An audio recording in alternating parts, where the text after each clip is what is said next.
There's no easy or simple a way to do this. There's no such thing as a no-fly zone light. A no-fly zone means that you're in a conflict with Russia.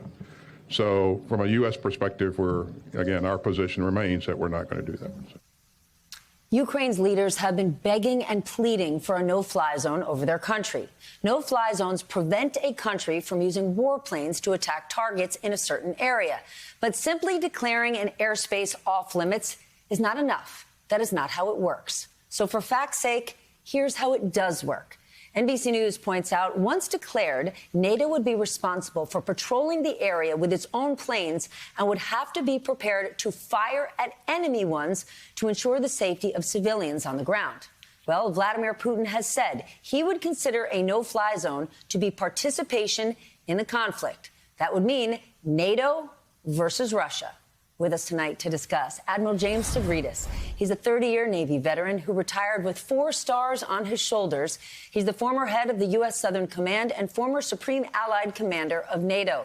His new book is 2034, a novel of the next World War, now out on paperback. Admiral, I'm so glad you're with us because it's frustrating. We hear people, you walk in line to get coffee and you hear people saying, don't we care? Why don't we just go with the no-fly zone? Can you explain for us what happens if a no-fly zone gets established?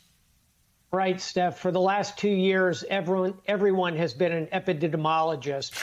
Currently, everyone is an expert on no-fly zones. Look, I actually established a no-fly zone. I put one up in 2011 over Libya, in the war on Libya, if you remember that, about 10 years ago.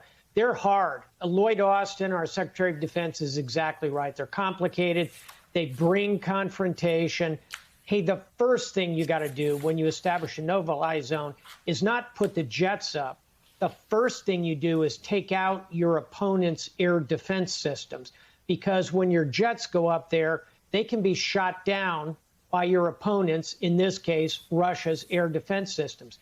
Guess where Russia's air defense systems are?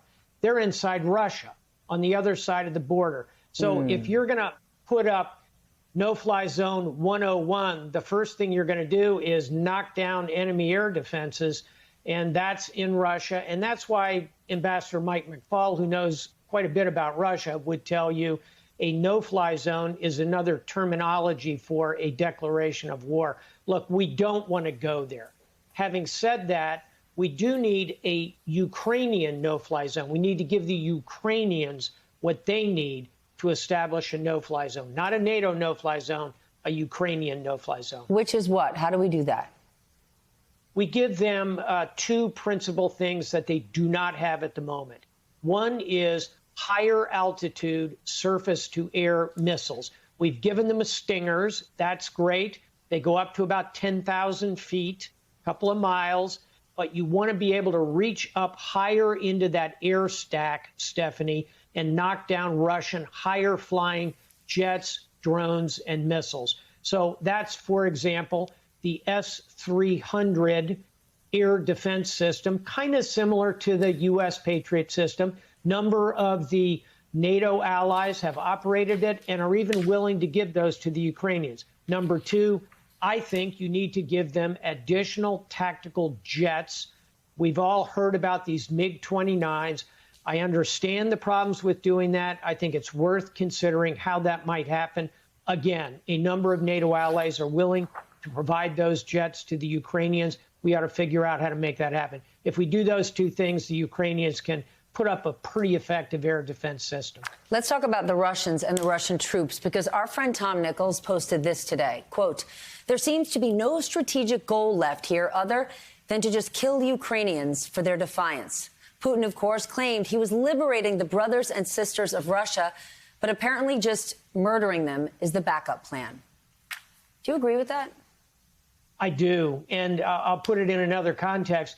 Russia is taking a page from 15th century warfare. Oof. In the wars of the Reformation in Europe, cities were encircled.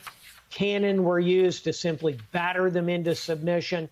There was no smart weaponry. It's pure brute force. Another way to put it is the Russian army has become an army of terrorists. They are trying to terrorize these populations. And particularly ominous, Stephanie, are the reports that we're going to see Chechens and Syrians who are going to be freebooters, looters, rapists coming into the middle of this conflict. I fear that is Putin's next card to terrorize the population. Freebooters, looters, and rapists could be our next chapter. Wow. That's heavy.